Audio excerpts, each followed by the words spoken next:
We've got an extra.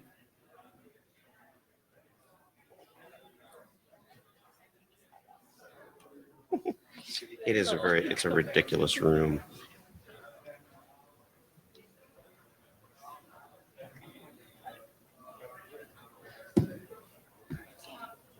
And we are not projecting anything. Sure. I don't know.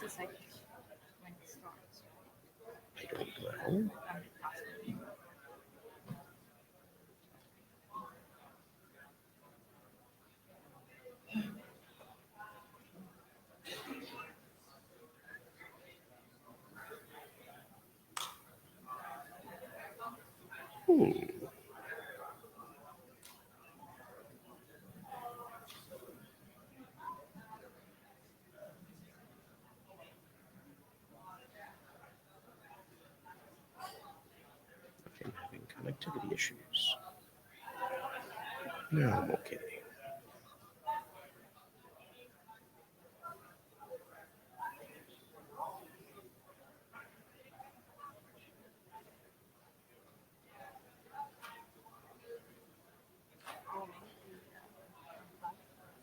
Yes.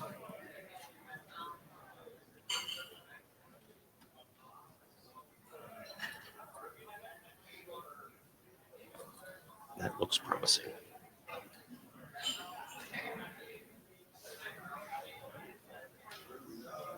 It's about that time, isn't it?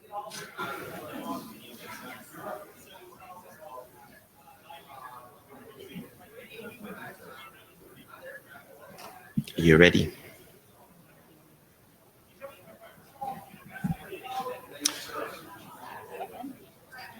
Good. All right, let's get rolling. Blue sheets are out and about. If you are here for Gen Dispatch, you are in the right place.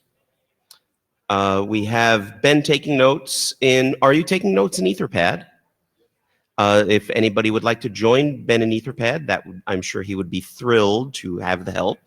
Murray is back there doing jabber scribing and relaying. If anyone wants to join Murray in the jabber room, I'm sure he would appreciate it. And blue sheets are going around. And if you are in the back and actually plan to talk, come to the front. And if not, well, fine, just play in the back. All right, all of the appropriate information is up on the screen. And oh, and look at that, we have magic button and everything. It's early in the week, but everybody in here, I expect, should know how to note well the note well. Please do make sure that you understand that minutes are being taken, the meeting is being recorded, and your presence is logged on the blue sheets. And if you have any issues with intellectual property and any of the things that are being discussed today, you probably want to read up on the rules and check with a lawyer.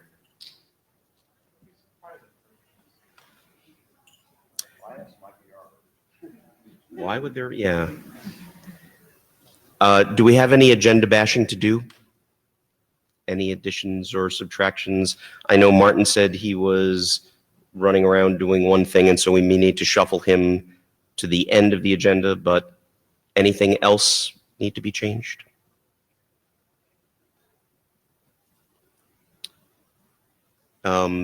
So the only thing I think we wanted to say up front is, you know, this is generally like most other dispatch groups. We're trying to figure out what to do with the documents that are being presented, whether they need to go to a BOF and or whether they need to go away, or whether they need to just have an AD sponsor them, or what have you.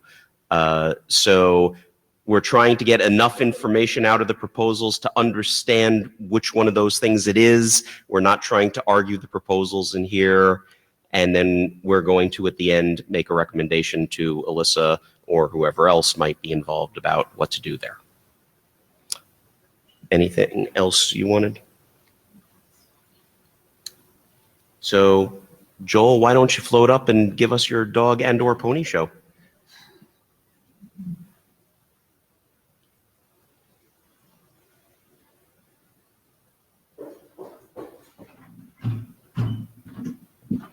Hello, I'm Joel Halpern. This is a very short draft. And in fact, I did not make any slides for it as it seemed pointless. The slides would be longer than the draft. So the history is very simple. The relevant piece of history, our history as a whole is not simple, but the relevant pieces of history are very simple. RFC 2026 says you can that the RFC editor can publish informational and experimental drafts which do not have IETF consensus, rough consensus. I'm paraphrasing. Which, when 2026 was written, was absolutely necessary because there were no streams.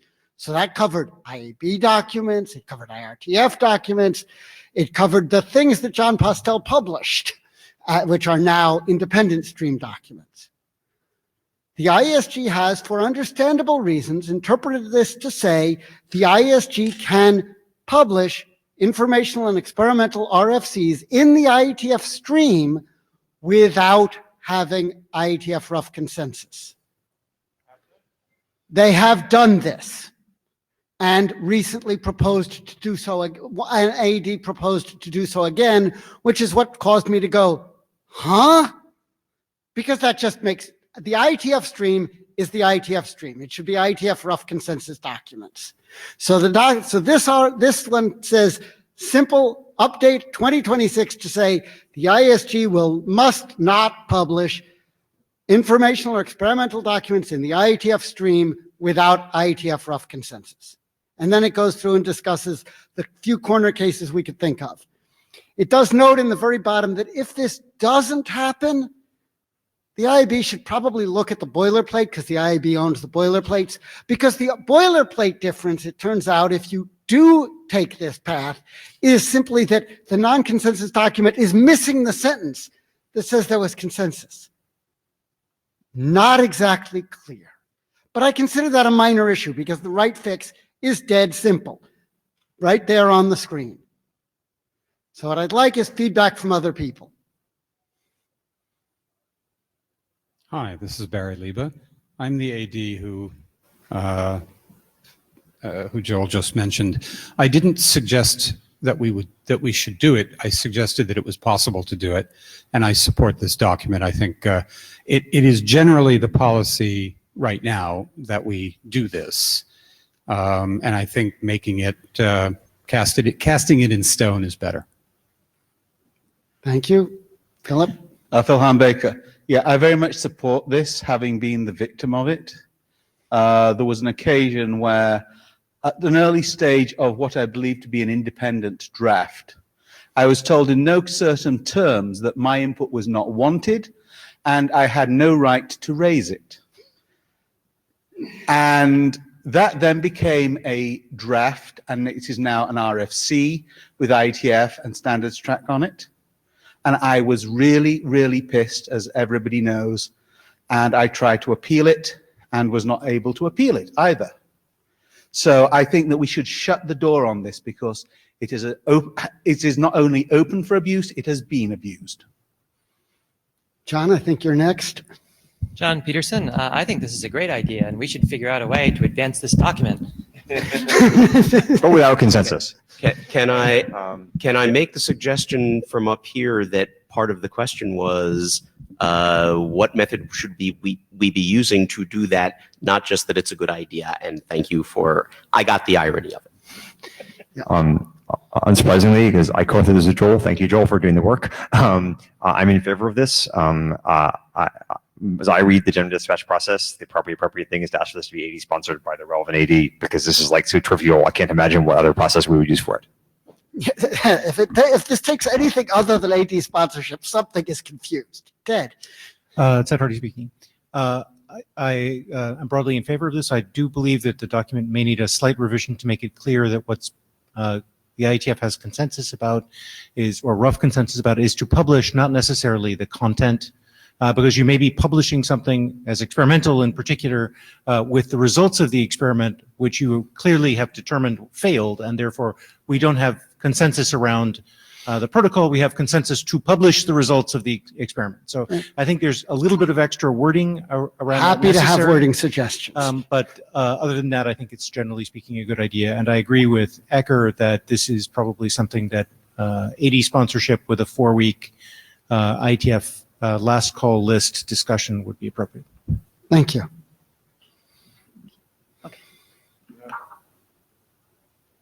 John, you're up. John, you're up. Hi. I think I think the principle here is correct. My guess is that this is the wrong way to do it. That it would be better to do this on the basis of saying of talking about the streams and talking about what's necessary for each stream, even if that's the IETF stream does X and other streams do Y, rather than enumerating the other ones. Stating this simply in terms of what the IETF must do just feels wrong to me. But I think the principle is correct. Thank you.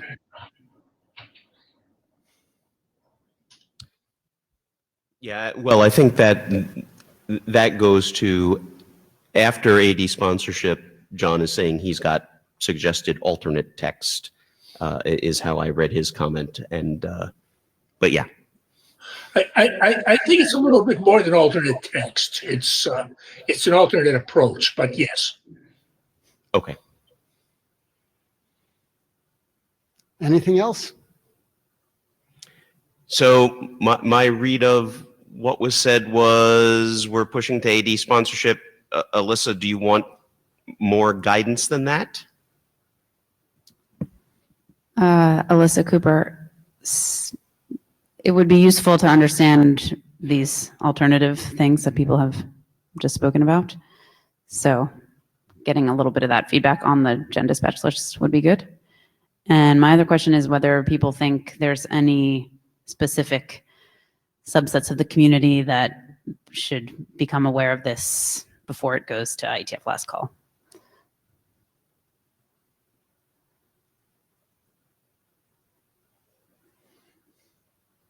Perhaps Anybody? the other stream managers.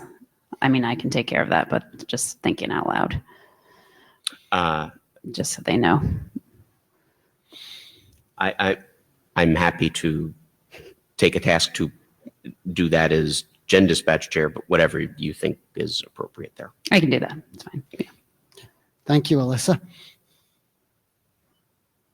Thanks, Joel.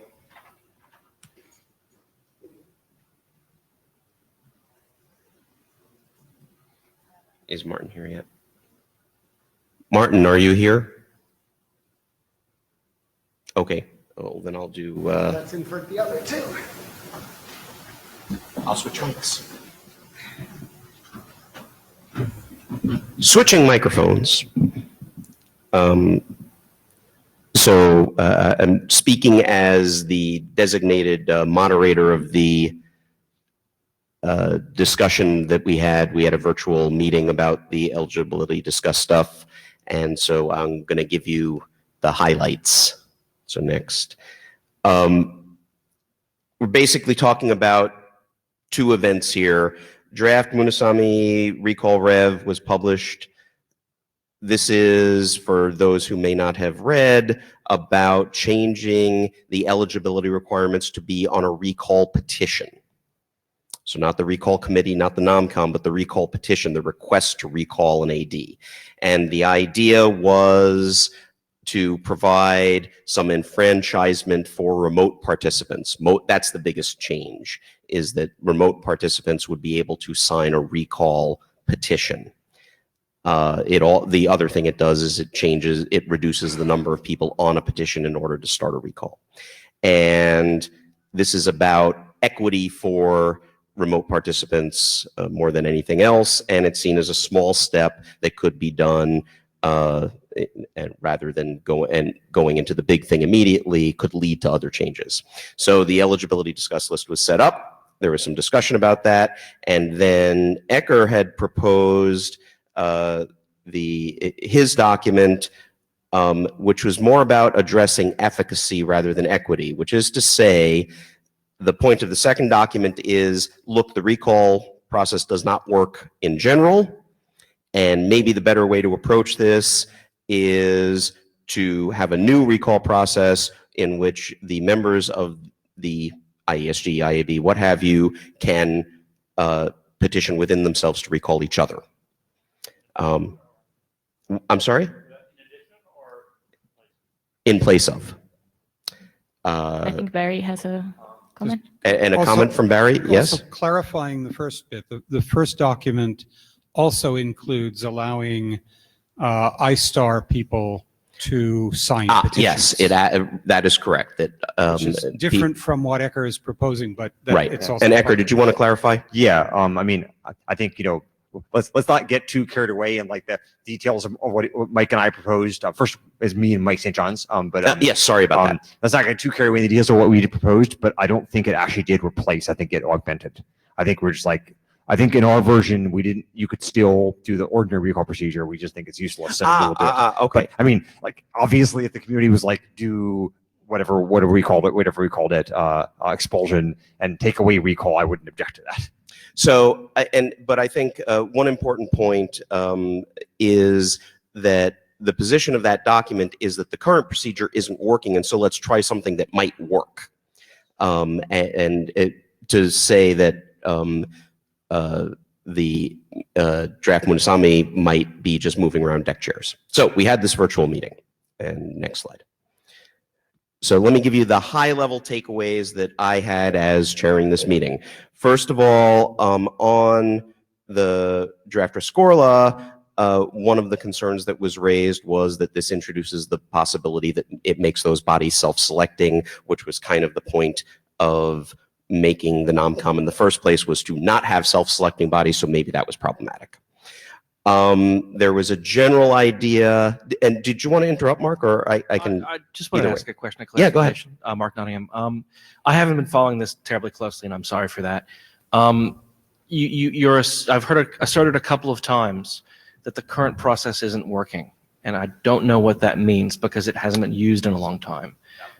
That was kind of the point. So unless we're kicking people out, it's not good enough, or No, that even the times that it has been attempted, it never gets far enough because it's too difficult and unmanageable. That people, at least the proposal, the premise of the draft Rescorla was that part of the reason it's not used is because it can't be used, not just because we're happy with everybody who's on. because just not working, there are values embedded in that. I'd like to pull on those. Yeah. Yeah. I guess the way I would phrase it is that there have been a number of situations in which people were like very dissatisfied with certain area directors, and they opted to just wait for the non-com cycle to roll, and that may be the right outcome, but then having a recall process isn't particularly helpful. Sure, but again, there's values embedded in that. I mean, the fact that a few people in this community are unsatisfied with certain things that happen is utterly unsurprising to me, and I'd be concerned if we were in a state that wasn't like that. So, what are you optimizing for? Yes, I think, and this discussion was the open question of whether that was representative of there was not enough desire for a recall, and therefore the process worked, or yes, there really was what we think was enough desire for recall, but the process wasn't manageable. And we have to figure that out, but at least the idea of the second draft was on the premise that we're not getting there because the process is too heavy, and here's an alternative. That was the premise, whether or not it's true. Yeah, I do kind of want to respond to you, but I think maybe I just will hold off on that because I do kind of want to respond to you, but I think I'll just hold off. We can discuss it privately. I may be wrong, but I think my position is a little more. I think you might find my position more persuasive. Yeah. Yeah, and Ecker, did you want to say something? I guess I'm not sure I exactly agree with the second bullet you have up there. I think there were certain people who thought this was worth addressing, and some who did not. I don't remember there being a consensus call, so I don't think we really. Well, and again, my interpretation, listening, there were certainly people who did not think it was worth addressing. My gut and it can be disagreed with, was that the general tenor was that yes, this was something that was interesting to address, and that some people thought it was not. But the general movement was, at least from my take, that direction. I was the one taking notes. I was the one listening for that. You can always choose to say I was wrong about that. Leslie, then Patrick. Patrick? Patrick McManus. I guess, given the invitation to say you're wrong about the takeaways, I'll support the you're wrong theory here. And I think it was a hard call to summarize, and that may actually be my top level bit, was that I didn't think there was a lot of consensus. I thought there were, around a dozen different people and probably like 8 different schools of thought going on, and that was difficult, and there certainly wasn't a lot of agreement crosswise. The other important discussion I think we had that I think, I would add to your list of top-level takeaways is we had a discussion about sort of the cultural impacts of what recall means, both to the individuals and to the organization, which I thought was, really sensitive and well done.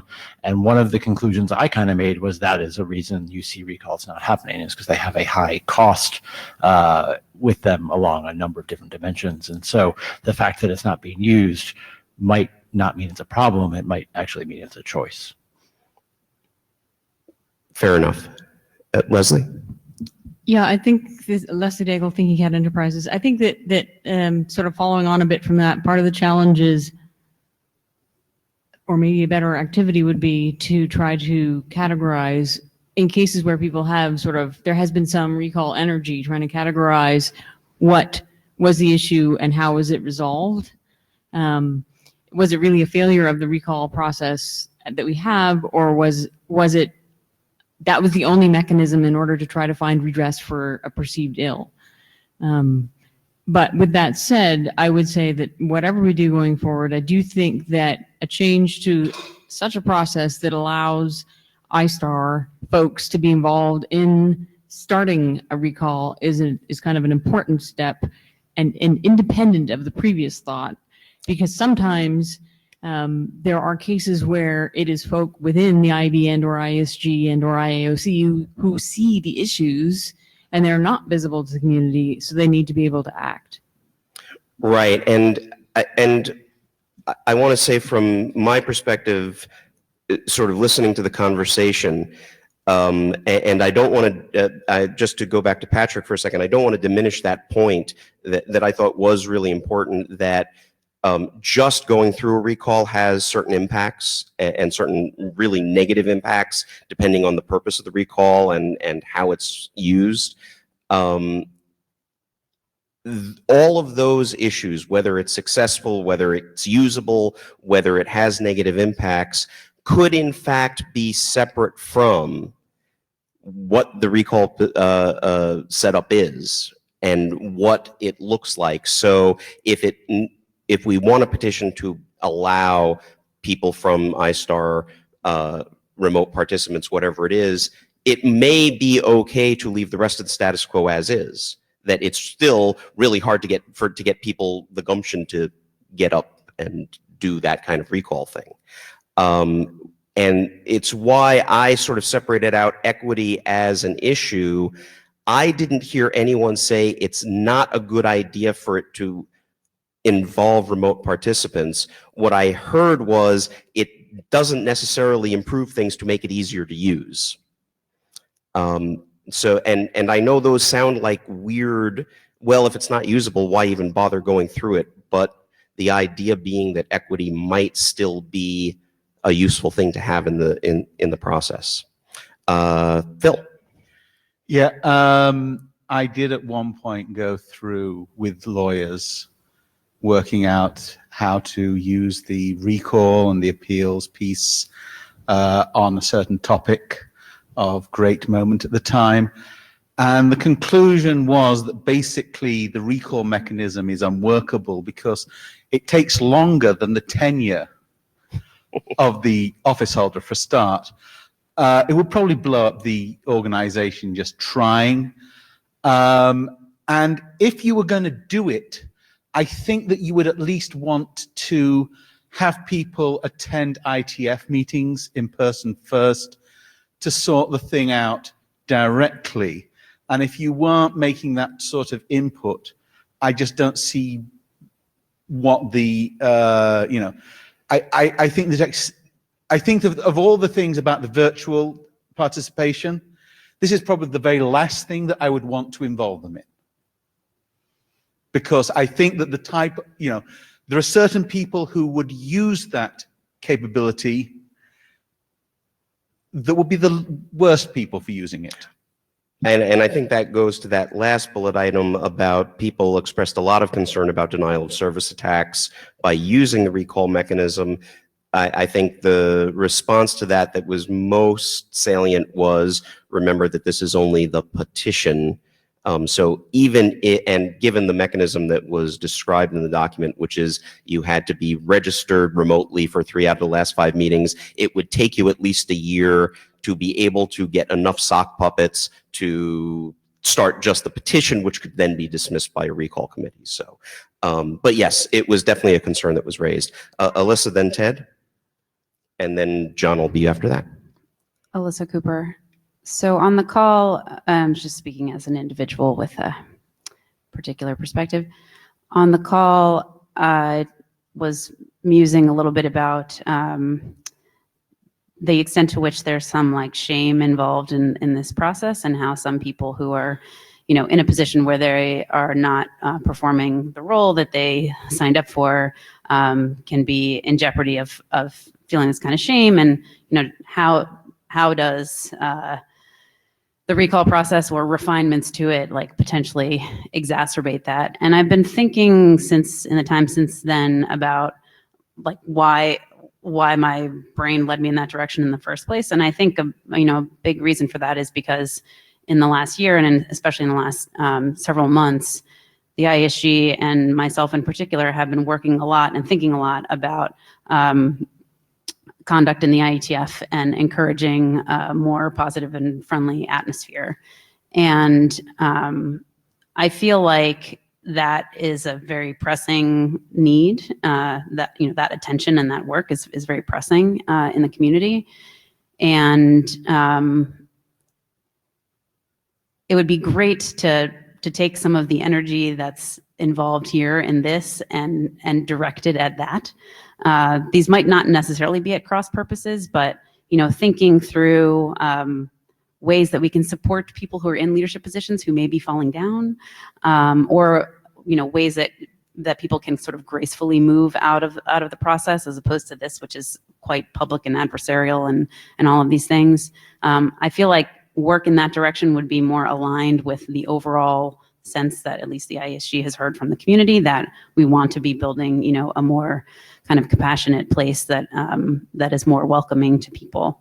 So it's just like a little bit of a tension that I see in that, like, if people are, want to do something, like, can we put it into a more positive direction as opposed to this, which by its nature is kind of a pretty negative and divisive direction. And one of the things, and I think it's a good point, one of the things that I think I saw, it was mostly in the Jabber chat, but I think it was brought up, was that I think what people have in mind by the kinds of recalls that were involved were not simply people who were failing to do, who were unable to do work or falling down in the job as you described it, but people who were doing some sort of active harm, that people who were being abusive and these I think are incidents that have not been recent. I think these are older incidents, but I think that's the kind of thing that people had in mind when they said, well, look, the having to come up with 20 signatures and do all of this and not being able to get input from iStar, not being able to get input from remote participants was very much about active malevolence rather than just inability to do the job, for whatever that's worth. Ted, and then John, and then... We have a Jabber interrupt. Oh, yeah, feel free to interrupt with the Jabber input there. Very brief. It's Michael Tumim, who says he's a virtual participant here. He was sick, he got the flu, couldn't fly to Singapore, and is very grateful for the ability to participate virtually. Thank you. Ted. Ted Hardy speaking. I wanted to return to the question of how you would dispatch this. Thank you. And I think it's very clear from the conversation up to now that AD sponsorship pretty much off the table because the level of consensus that seems to be emerging does not seem to support an immediate rush to a particular solution here. And I believe that leaves us with a BOF or dispatching to an existing working group, and I don't think there is such an existing working group. And as I was thinking about the potential of what such a birds of a feather session would look like, Phil got up and talked about remote participation, and I tend to agree with one of his comments, which is if we're going to have a BOF about equity for remote participation, starting with the positive aspects like serving on NomCom might be a more productive place to start than this. But what I was going to suggest is if we do want to move forward with this and did hold such a BOF, one of the primary purposes of that BOF would probably be to figure out how to scope the equity question in a way that supports the remote participants rather than focusing very narrowly on this. So I would prefer to see a BOF, but a BOF more broadly scoped in the ways that Phil and Alyssa's comments hinted might be better for the organization in the long term. Yeah, and I think this goes to that question in the third bullet, and I think there was quite a bit, and what I heard was that was the real point of contention, was start small about remote participation in this particular way or go broader. So yeah, thank you. So John. Oh, John, sorry. Almost missed you. Thanks for almost missing me. Three things quickly. The other thing which came up on the call relative to this fear about DOS attacks is that once upon a time, what it took to initiate a recall was for any single person without any qualifications or any previous anything to simply notify the ISAC president and CEO, and that was the equivalent of the petition process. Unless somebody's prepared to argue the IETF has become much more evil and has many more destructive trolls over time than we had back then, the statistical experience is that this just didn't happen. So perhaps, again, I'm paraphrasing what was said on the call, that concern is a little overblown, and it's one of the things which was not in your summary.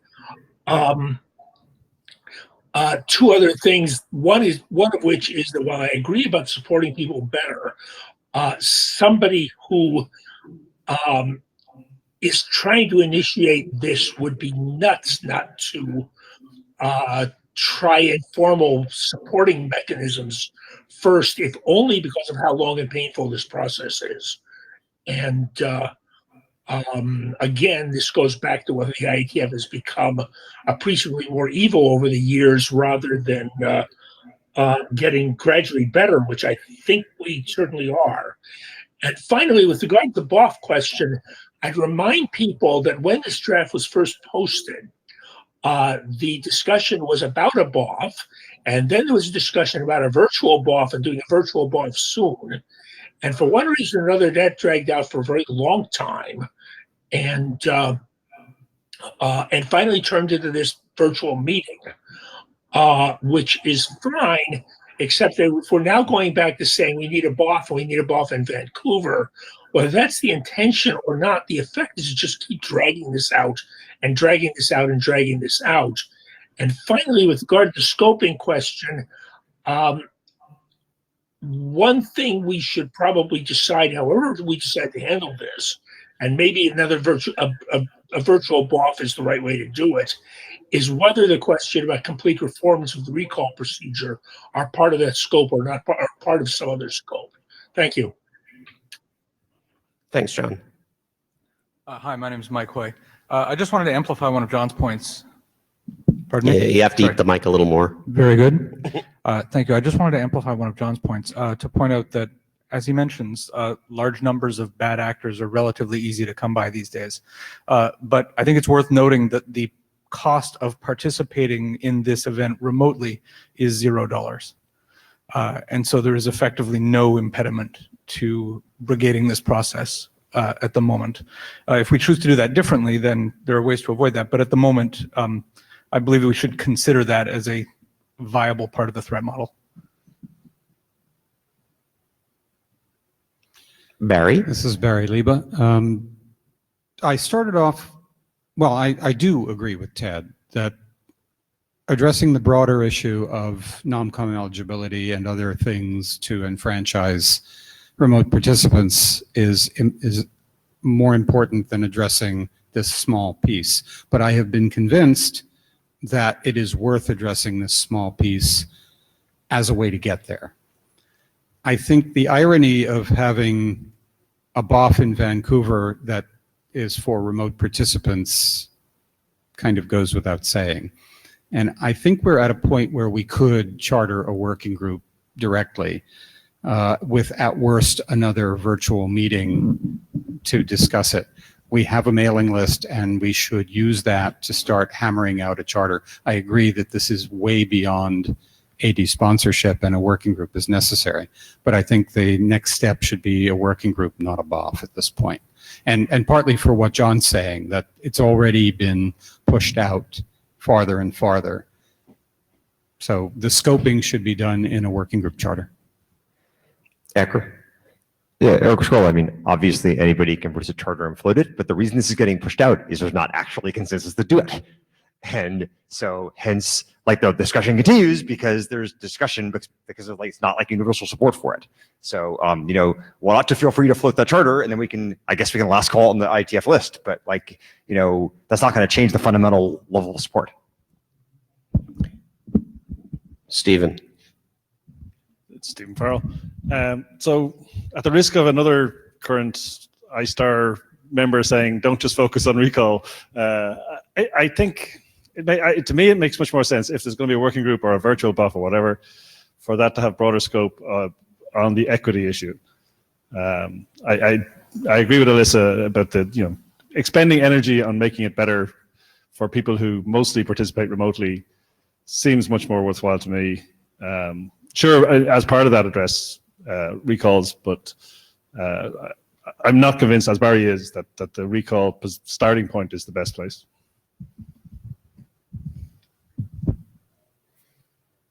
One of the things that came up during the virtual meeting that I want to reiterate, I asked the question whether folks thought doing this would cause active damage rather than they didn't want to do it.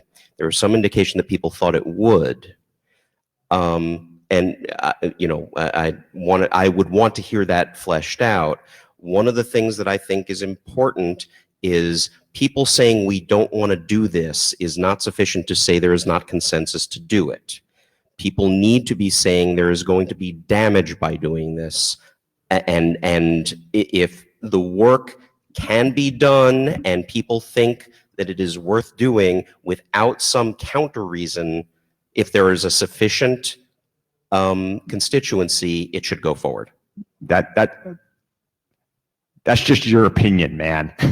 I appreciate that is like the topic of a document you wrote, but that document did not itself have like any normative force. So there's no consensus on that interpretation of consensus.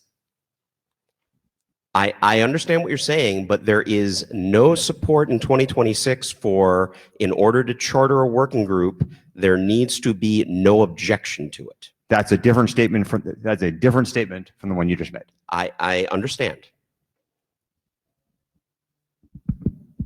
Ted. Ted Hardy. For what it's worth, I also agree that the way you stated that just a moment ago was problematic for any process document. We're not looking at something where the harm being described is something where we can, you know, point to packets on the wire or similar. What we're talking about here is equity, and determining the equity balance among individuals between the potential harm to them of going through a recall process or the potential lack of equity for being unable to respond to situations which require a recall is not something that's going to be easy to point to in the way that we can say your congestion control is going to damage the internet, especially for us. Let's be frank. Other people might be able to do a better job of making that balance of equity than this particular community. But I got up to say something else, and that is quite simply, I think the harm here is that if you start the discussion of equity here, it starts with a negative bias because it's around the question of who gets the right to accuse, not decide the results of the accusation, but who gets the right to accuse, rather than around the question of how do we empower people to participate. And I believe the harm in starting from that, rather than how do we empower people to participate, is the results will be narrow and unhelpful to the larger question, and they may harm that larger question depending on the result. So if you're looking for somebody to stand at the microphone and say, this scope is wrong, you need a BOF to get a better scope, here I am. I appreciate it, and I believe that's what I've been hearing. I'm going to cut the line here because we are a bit, yeah. Colin Jennings. I would just like to highlight that the one of the concerns that comes up on this has been, effectively the sock puppet, those types of things. And we have seen that really happen. There was cases in WebRTC where there was very clear evidence that remote participants in a disingenuous and fake people and fake things tried to manipulate the consensus process. So I think that that's one of the things that people want to see something on. Now, that said, I don't really care about the recall process because I don't think it works, but I would love to see us having a better definition of membership in this organization than our current non-com eligible definition. It's awful, right? So I would be happy to see us work on that for a more general set of purposes than just this stuff. But the difficulty is we're not hearing concrete proposals for what it would be that are gathering a lot of consensus, right? That's the problem. It's not that people don't wish we had one. It's that the proposals look like they have a lot of problems. And this term equity, this is just a little slide note. I can't put my finger on why the term equity to refer to the disenfranchisation of the remote people really grates me in the same way that third world countries grates me, but it does grate me. I wish we had a better term. Interesting. Actually, let me ask a question before you disappear. So the first part of what you said, do I understand you to say you think that some sort of BOF, some sort of consensus building in order to figure out what needs to be done to get better participation and enfranchisement, pick your other term other than equity, is what we need to do next? I think it would be great to have a better definition of what it means to be a member of this, how you become a member of this community than writing a certain size check 3 times out of 5. Right. That seems like an insane definition, but I can't think of a better one. Right. And so, coming up with one that's good. And look, we don't generally have BOFs on technical objects things unless somebody has some proposals that look like they'd probably work, right? Like if somebody says, I'd like a BOF on perpetual motion machines, we'll probably be like, well, when you bring us a viable proposal, we'll discuss it, but not before. So yeah, I'd be glad to see something like that happen. And I would encourage it to be for the broader thing than just the narrow recall, because I view the recall as not terribly important, but I have no objection of being used recall, right? Thanks. Mike Hoy again here. So for what it's worth, I think that what we're actually talking about here is the accessibility of the organization, right? The ability to reduce barriers to participation and the ability of new people to become involved in the IETF. I think that is a noble goal, particularly for remote people, remote participants of all stripes. But I do think that is a different conversation. It's a broader conversation, but more importantly, I think that starting that conversation experimentally is important. Finding new ways to make new parts of the organization more accessible is a valuable goal.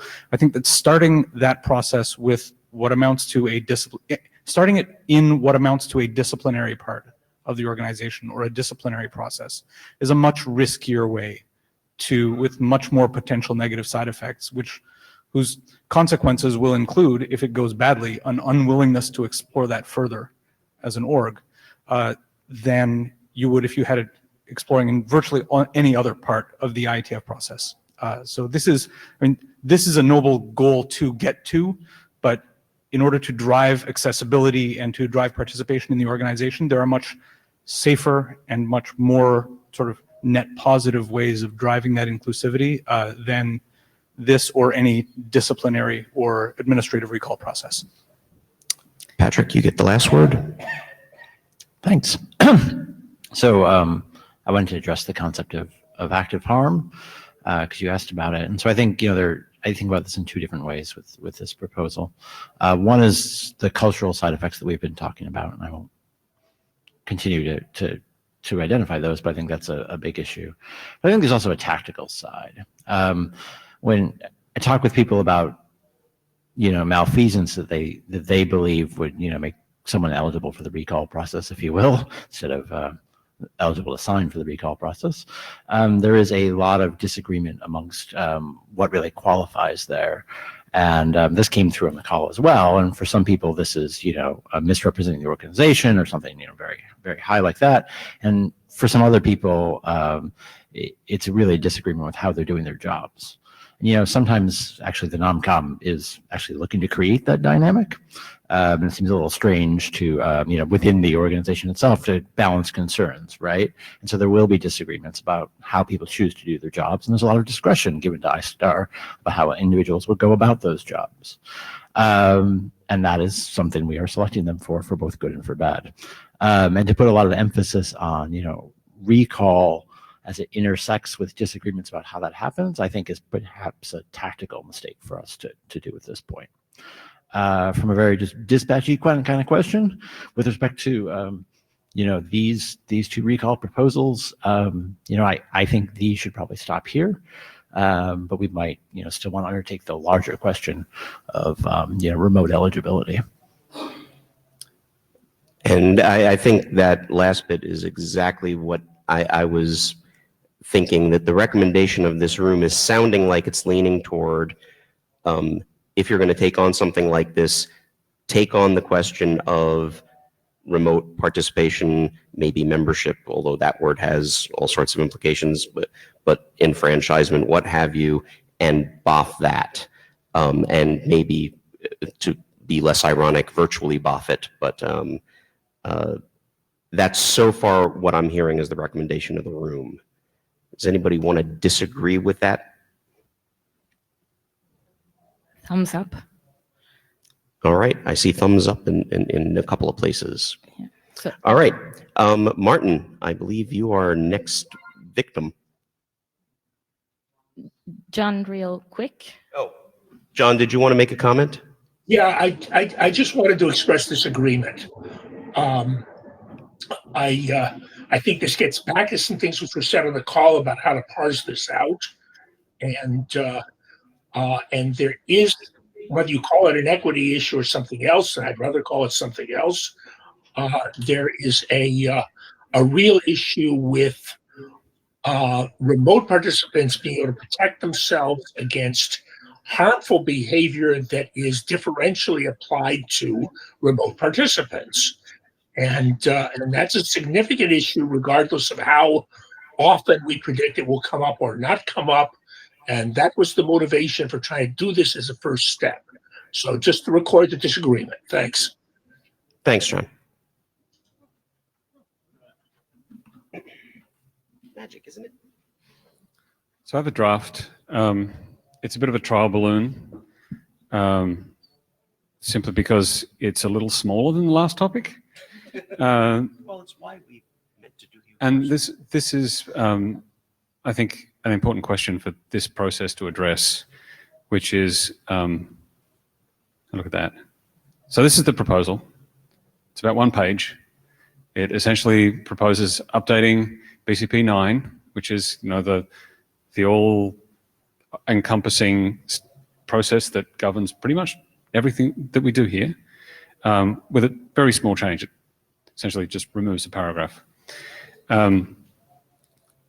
Because this notion that drafts expire, I think expired a long time ago itself.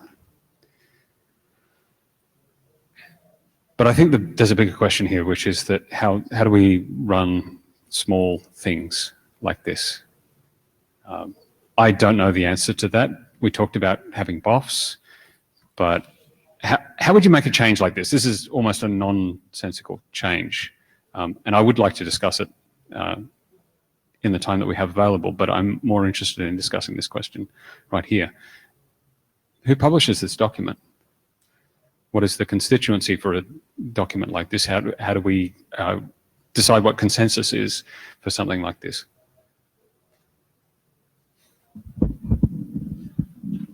Sorry, I went meta. Leslie. So you posited that it's a small change. So your question about how do we make the changes because you think it's a small change? I think it's a small change. Would you like to contest that point? Well, I do actually, but I think that's kind of the point, that to answer this question, I think the first order of business is to make sure that there is a broader support for the notion of scope of change. I mean, in general, I agree. I think the expiration date probably makes little sense, but I do think that it makes sense in the context of understanding whether something is current or not, right? But that's so it is a small change. It leads to a larger discussion of what are all the ways in which we use this tiny little detail. And we started having some of that discussion on the list. And I think that started going somewhere fairly constructive. Right. So, but to back out of having the constructive discussion, right, and to focus on your question here, I think the part of the answer to the question, not the totality of the answer to the question, is you have to have a public discussion, whether it's on a mailing list that you've indicated, whether GenDispatch can launch these things or whatever, right? But whatever the process is, there has to be general agreement about the size of change that's being undertaken before you have an answer to the whole question. I think it was Eka next, and then Adam, then Ted. I'm not sure if that's correct. I have an answer to your question, I think, which is we should form a working group, which would people can present small things like this, and then the working group can suggest that the AD sponsor them. And so fortunately, I have a time machine. I went back and did that in response to reading this deck. And so we had this working group. You were here. And so if people in this room are generally positive about it, then the AD should sponsor it. I am positive about it, and I think the AD should sponsor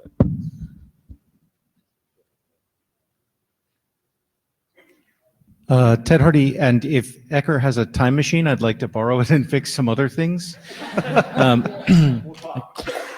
Quantum Leap project in 5, 4, 3, 2, 1. I wanted to make a point here that other streams use the Internet Draft Series, and in particular, the ISC and the IRTF both use it and may have different opinions on what this means. So I would suggest first that you make the meta discussion of whether this has to apply to all streams or not. If it doesn't have to apply to all streams, and I don't see a reason why it would, then you can make the decision for what the expiration time should be on a particular stream by a statement from the people who control that stream. So the IETF can say what the IETF is going to do, and that's fine. And they can build their tooling so that works. This is specifically an IETF proposal. Okay, and so if the proposal is only for internet drafts, which are part of the IETF stream, now you have to be able to identify which internet drafts are for which stream. This is not necessarily clear from all such drafts to begin with, but we can work that. But I think at this point it becomes a question for the stream managers of that stream and their community to decide. So it doesn't need to be something that the IEB or that the other streams have to deal with, because their own documents and the series that emerges from internet drafts are unaffected. So to get to your point at that point, I think that means that the dispatch of this handily is limited to all of the things which it can dispatch to directly, because they're all within the IETF. It can be AD sponsorship or a working group within the IETF. You don't have to hand it to a different body. Just to put myself in momentarily, your dutiful working group chairs here actually did a quick review because we saw this on the agenda, and there's more in 2026 and 2418 than you probably think needs to be fixed to accomplish this task than at first glance. There's several sections where it appears. So just to put that out there, that it's at least interesting, maybe not as hard as it might be, but yeah. I'm not looking to apply a patch to those documents. I'm looking to say that the expiration is removed, Right. rather than the patch. I think that's what we're talking about. I completely missed 2026 when I looked at it because I looked for all of the wrong search terms when I first went through. So did I. So you would say that they still expire, but the expiration is removed from the header of the draft. Right. A number of ways you can cut this. Stefan Wenger. On the substance of the draft, rather on the procedures, how to implement it or not.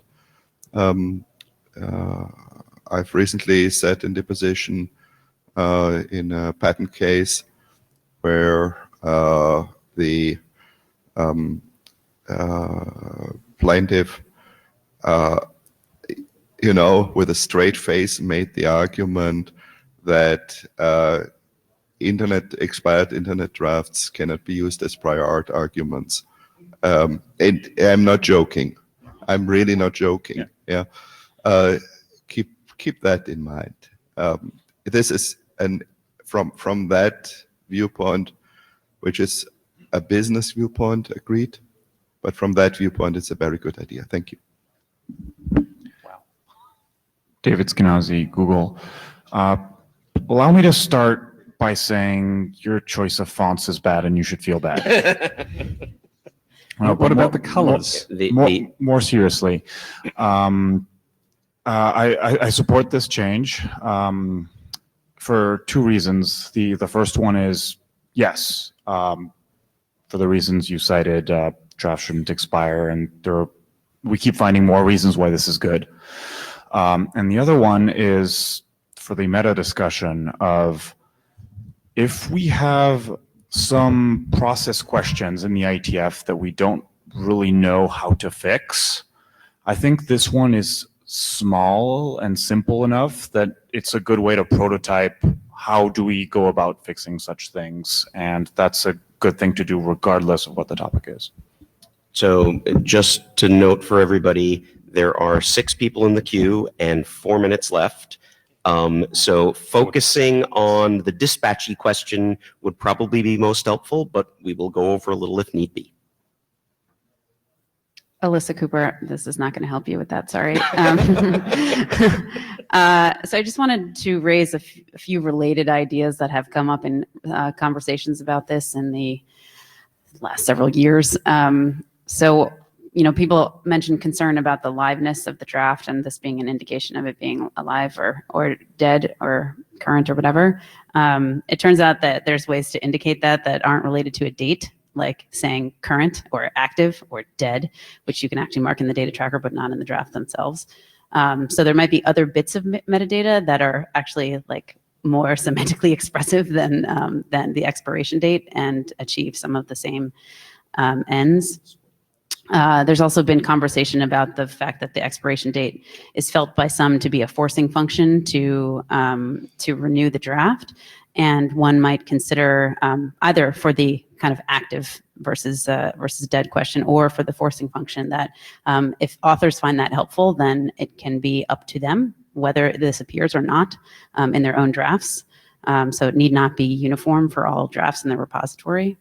About this question here, I do think that any of the normal options would work. I don't think we need some special process other than either AD sponsorship or spinning up a working group. I'm not going to advise you about which one of those might be appropriate or not, but I think, especially if it involves updates to 2026 and 2418, normal process. Fine.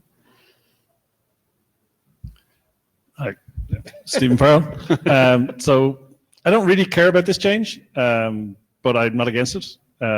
Unless you end up with internet drafts following different rules for the different streams.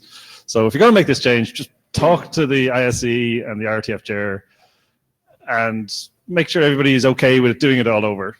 I don't care what the process is, but ending up, I don't see any negative to this unless it means that we have like another screwy rule that applies differently to different streams, which I think with internet drafts is not the case today.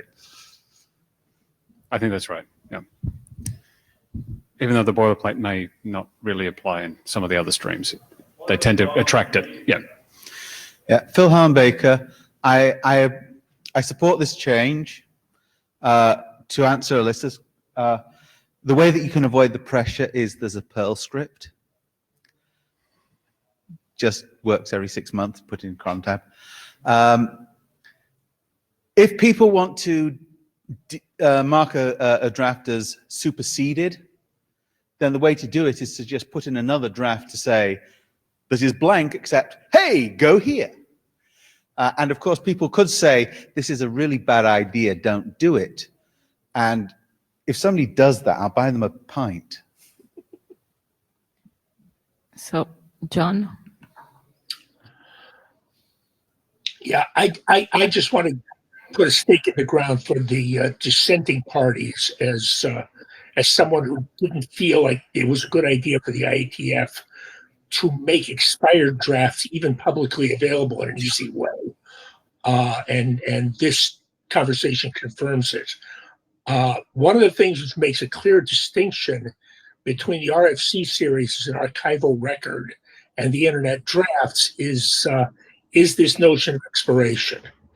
And it may not be terribly effective, and the boundary gets thinner and thinner, but removing the expiration turns the internet drafts into archival documents, and people who are concerned that RFCs from different streams are being confused with the authority and wisdom of the IETF had better think about this one and the ability of any troll to post an internet draft before you make those internet drafts archival. Again, just wanted to get the dissenting view into the record. Thank you.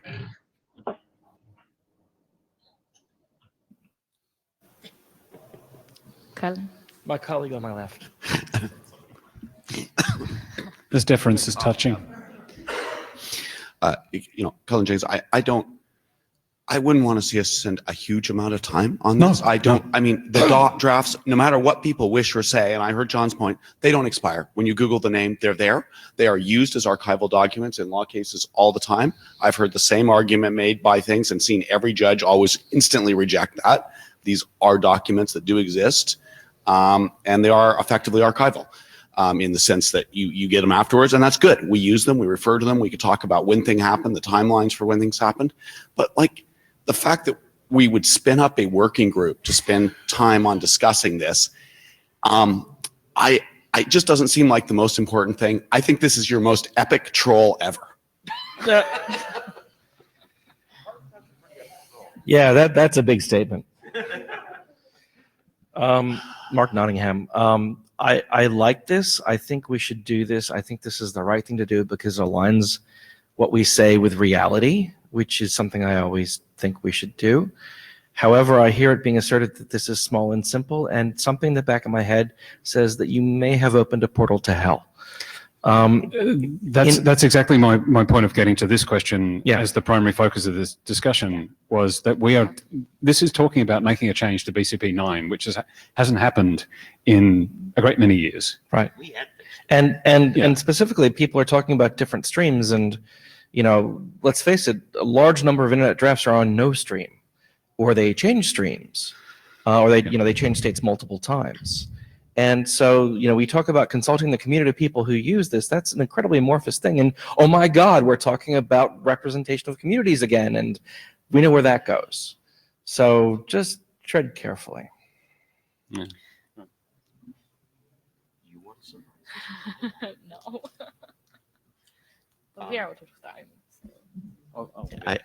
I think, yeah, Alyssa would yell at us if we said, well, we don't know how to dispatch it because we're out of time.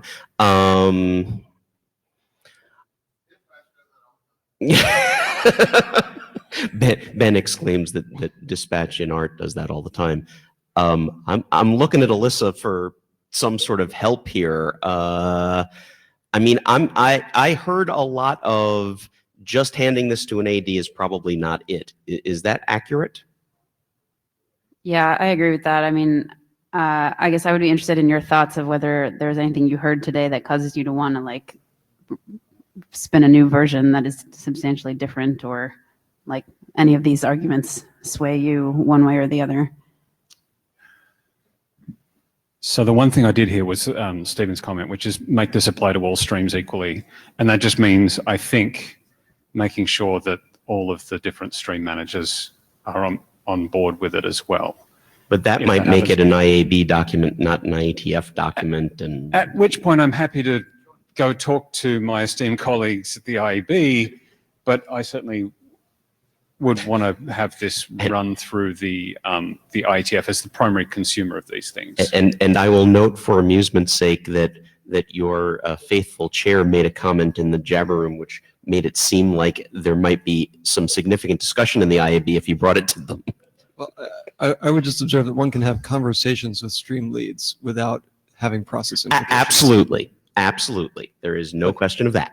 So the reason I came here and targeted this at the IETF is this is an IETF consensus document, or actually two of them, that are affected by the change. So this is, I think, the primary seat of the change, and I don't think it can go on the IB stream and become part of BCP 9 and 37.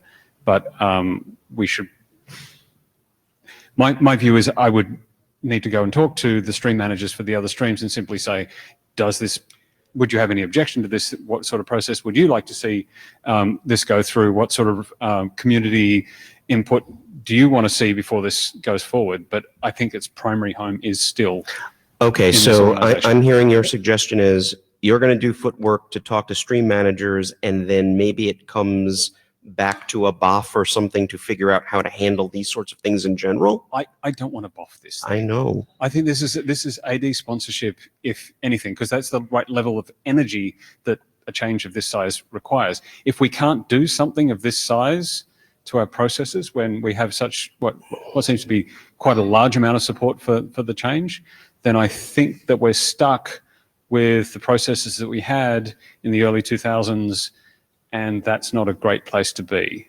That's why I ran the trial balloon. This is really just a test to see what the process looks like. John, do you have a sword for this knot?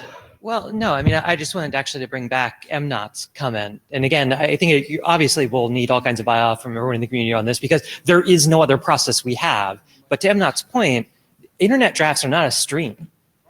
They're not a stream. The products that get published by the stream managers are the stream.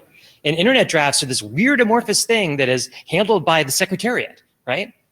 And I agree, you're pointing exactly the right question here, because we don't know how to target something that is in this weird gray area. So I agree, this is an even more epic troll than our C++. Because I want to remind the room that we are 7 minutes over now, and people who want dinner might start chewing on arms. Well, they can do that.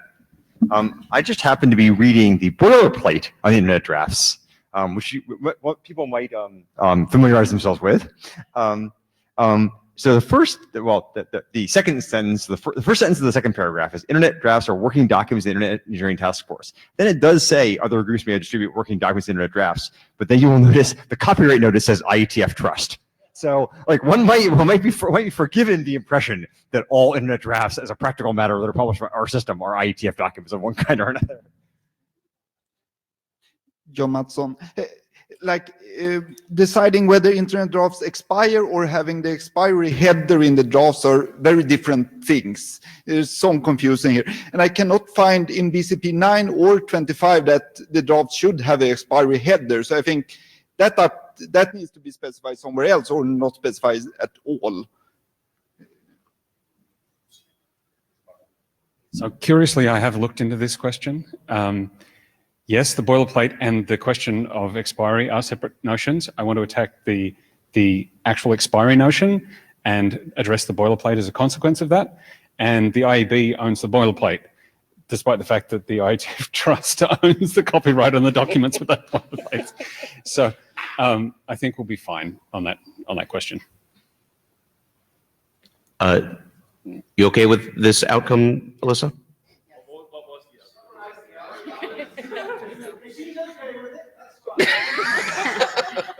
So my understanding is that Martin is going to go talk to the stream managers about their level of comfort with this proposal. I think if any of them comes back and is like a total blocker, then it's probably not going anywhere. And otherwise, it sounds like maybe a little more discussion, refinement, but if there were a path for this, it would be AD sponsorship. Are you comfortable with that? And just a note from the Jabber, John was writing that please talk to the RSC too. Sure. On behalf of Martin, he can do that. I don't have a problem with that. And Ben has just typed that, I believe. So there we believe it.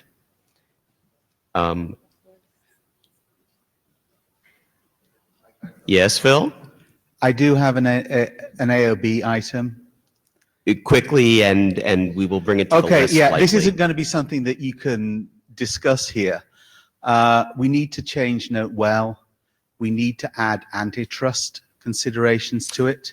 And I will be very happy to explain in private the circumstances that have made that essential. And I would love to see a short little draft posted to the Gen Dispatch list, and I'm sure there will be a hearty discussion of it. Well, the problem here is that this is going to have to be drafted by lawyers, and I'm not a lawyer. Well, I may look like one, but I'm not a lawyer. You're welcome to draft something that says we need something that looks like such and so, whether or not it has sharp content in it. All right. Thank you all. Blue sheets, please make sure they make their way up. If you haven't signed one, please come to the front and do that. Howdy, sir. Thank you. Like, I'll hold that. No, I took it. No, I took it with all the humor and